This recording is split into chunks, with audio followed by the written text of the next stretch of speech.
হ্যাঁ ভালো তো। বুবলি আপুর কি খবর? এভরিবডি নোজ বুবলি আপুর কি খবর, তাই তো? তোমরা তো সবাই জানো।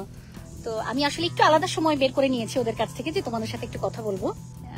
সাকিব এবং শেহজাদ খানকে একসাথে আপনারা দাওয়াত দেন? আমরা না আসলে দাওয়াত তো, ও তো আমার বোন, বোনের হাজবেন্ড এন্ড বোনের বাচ্চা, সো আসলে আমরা দাওয়াত না দিলেই যে ওরা আসবে না ব্যাপারটা কিন্তু তা না।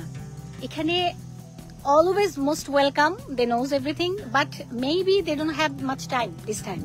এখন ওরা হয়তো বা আমার মনে হয় না ওরা কানাডার দিকে আসবে, সে প্রিপারেশনটা আছে।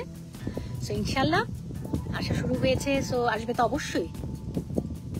তো হ্যাঁ, সেটেলের ব্যাপারটা, ওর ছেলে তো আমেরিকান সিটিজেন অলরেডি। শেহজাদ তো হচ্ছে পাসপোর্ট হোল্ডার আমেরিকান, সো মা তো হবেই হচ্ছে। তো এটা তো ইটস ভেরি নর্মাল। এটা তো আসলে আল্লাহর উপরে, ওরা যদি প্ল্যান করে থাকে, তাই না? এটা আমি কি করে বলবো? আমার বাসায়, আমার বোনের বাসায় বা আব্বু আম্মুর বাসায়, যেখানে হোক, মানে গ্যাদারিংটা হচ্ছে, সবাই একসাথে হচ্ছে। বাট কানাডা চলে আসার পরে, যেমন বুবলি আমেরিকাতে, আমি কানাডায়, ওদিকে আব্বু আম্মু বাংলাদেশে, মানে সবকিছু মিলে না, মানে একটা এই একসাথেটা শুধুমাত্র আমরা যদি প্ল্যান করে সবাই একসাথে ঢাকায় যাই, অথবা যদি কানাডাতে সবাই আসে, তাহলে এটা পসিবল, আদারওয়াইজ এটা পসিবল না।